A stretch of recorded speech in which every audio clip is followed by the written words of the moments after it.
can burn. I'm keeping my lamp full, waiting on the bridegroom. Cause when the kingdom comes, say I wanna be ready. Welcome back to Lamp Oil Stock, a channel where we talk about issues from an Israelite point of view.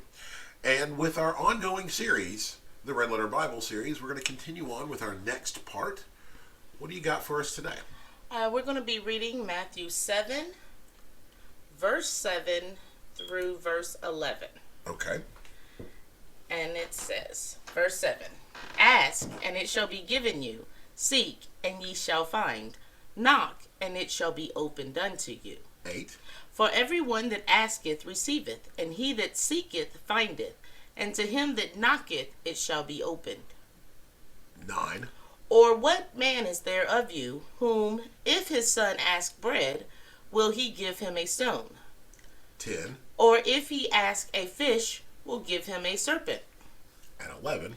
If ye then, being evil, know how to give good gifts unto your children, how much more shall your Father, which is in heaven, give good things to them that ask him? Okay.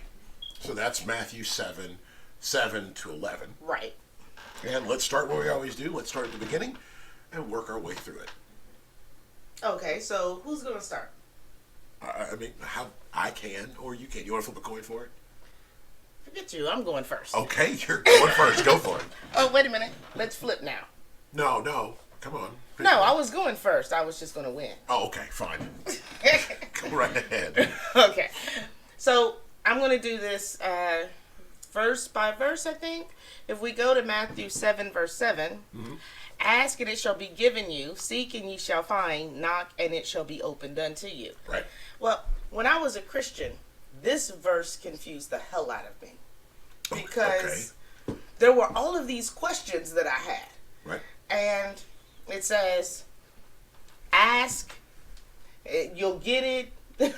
Knock it open. Yeah, and I used to have all of these questions, and I would ask people, and they would give me some, run around as to this or to that. So then it says seek. Well, I felt like I went to church all the time, There was Sunday for church service, there was choir practice, there was youth group. I was in church all the time, and I was like, if I ain't seeking, I don't know what is. Right. What seeking is. Well, the thing was, I didn't know what seeking was. Okay. So it confused me a lot as when I was younger, being raised a Baptist, because I don't think it was ever really explained to me. But if we look at Jeremiah, verse 29 and 13, it says, And ye shall seek me and find me when ye shall search for me with all your heart. Okay. And if we go to Deuteronomy 4 and verse 29, it says, But if from thence thou shalt seek the Lord thy God, thou shalt find him, if thou seek him with all thy heart and with all thy soul. So, as a Christian, I was brought up being told that I was not a sinner, I was a saint. And with that kind of thought process and that idea, I felt like I was good, so I'm in. So I didn't really understand that with all thine heart and with all thy soul. I felt like I had done what I needed to do. So I wasn't, sitting around reading my Bible and searching out these answers, because I felt like they should, I don't know, somehow just rain down on me. I should just know. I got you. Right? But once I got older and left the Christian church, I still had questions. And as I started praying and then going through the Bible and looking stuff up for myself, right, I understood that this is what it meant by seek him. It's me saying that this is what I want to know, me asking the Most High about it, and then going through his words to find the answers. And then more understanding started to come my way. And the more I do it, the more I get the answers. It's not going to a pastor and just asking him, or a friend or family member or whatever. You know, it's you putting your time, your effort, because what you do is where your heart is. So whatever you are putting your efforts towards, it's what your heart is for. And so if you're not pulling out your Bible and actually going verse from verse and chapter to chapter, then your heart is not really wanting to know the answers. Okay. Now, see, I got that, but I actually got that from the second verse, the next one. The Jeremiah verse, I found that early on. But if you'll notice in the second verse, are you kind of done with this verse? I'm done with this verse. Go ahead. Okay. But if you'll notice in the second verse, for everyone that asketh, receiveth. Right. So I was looking up Asketh and Seeketh and Knocketh. That's what it says. I mean, I was looking up each one of those verses, each one of those lines. If. Go ahead. Okay, but that means, or at least as I found it, that means to continually do. Okay, right. All right. So ask the part is the continually do. Asking once is not enough. It's asking continuously and seeking continuously and knocking continuously.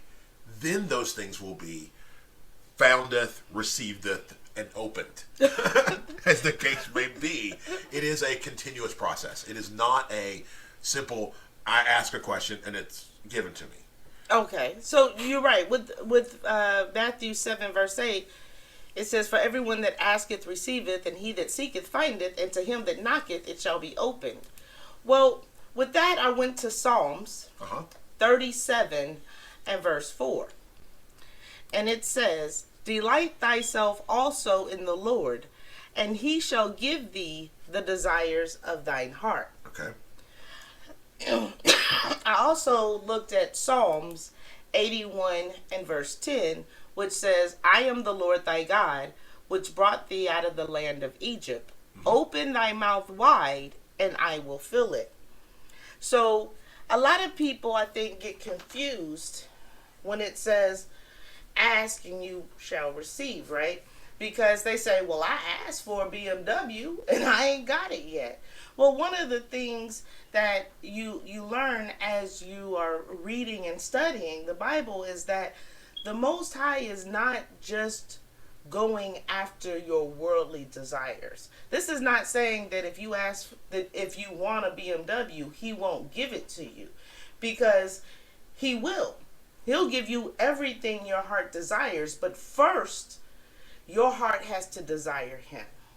And if it's not desiring him, he's not giving you this other stuff. Now, that's another point I do want to bring up.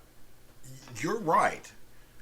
You could ask for millions of dollars, but the Most High may truly understand that you don't really want millions of dollars. Or you don't need millions of dollars, right? Exactly, because as we were talking about earlier in one of our previous ones,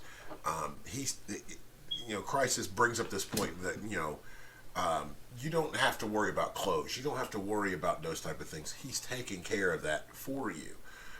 So when we, as people, end up asking for stuff, we're no longer asking, we're now stepping outside of asking what we need. We're just asking what we want. And that's a very different thing. That's true. The thing is that what you should be wanting is the Most High. And everything you do should be evolved around his desires. That should be your foremost desire is him. And if that is your foremost desire, you will get the worldly things, like the BMW, for example, just because of maybe you might need it for this, or just because that's not what you're concentrating on, and he wants to give you the nice things that are out there. So Yeah. I give an example of when I was younger, I worked for selling cars. That is an evil profession, but that's what I did. I sold cars.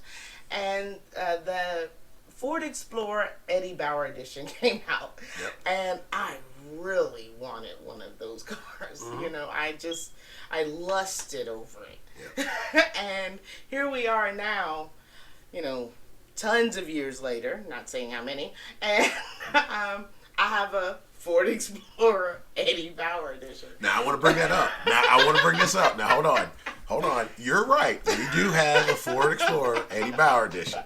Now let's think about this for a second. Is it super nice? No. Does it barely run? Yes. Is it Eddie Bauer? Yes. But you may have asked for it 20 years ago. Hey. It don't matter. Go ahead. You get the idea. You may ask for it several years ago, and we do have it today. But you know, I guess that's really I guess that's another part of the point here. We're not talking about. I guess the thing is we're not talking about the prosperity gospel. We're not talking, you know, those people who do that like, oh, sow a seed and get a thing. That is not what we're talking about. When you say things like, you know, someone will ask for something, whatever it may be, and they might get that thing. That's true. They may get that thing down the road or whatever. They may get that thing, but it may not be.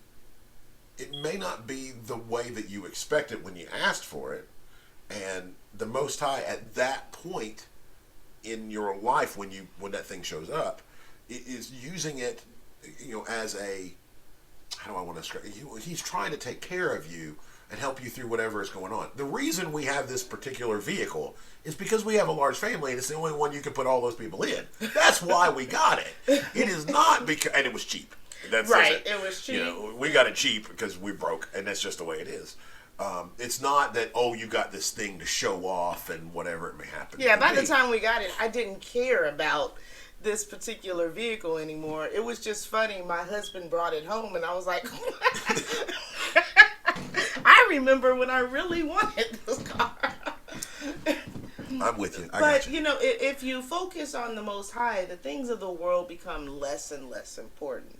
So just like with this car, I could care less now. But when I was younger, it was a big deal that I really wanted. Right.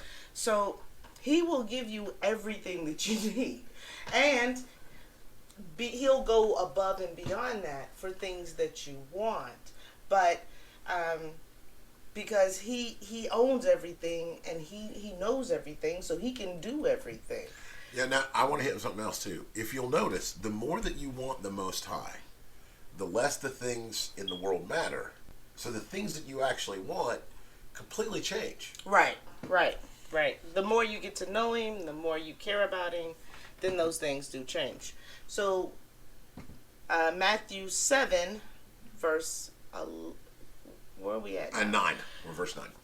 Oh, is that all? Yeah. Okay. Matthew 7 and verse, I don't even have that. There we go. Verse 9. Yep.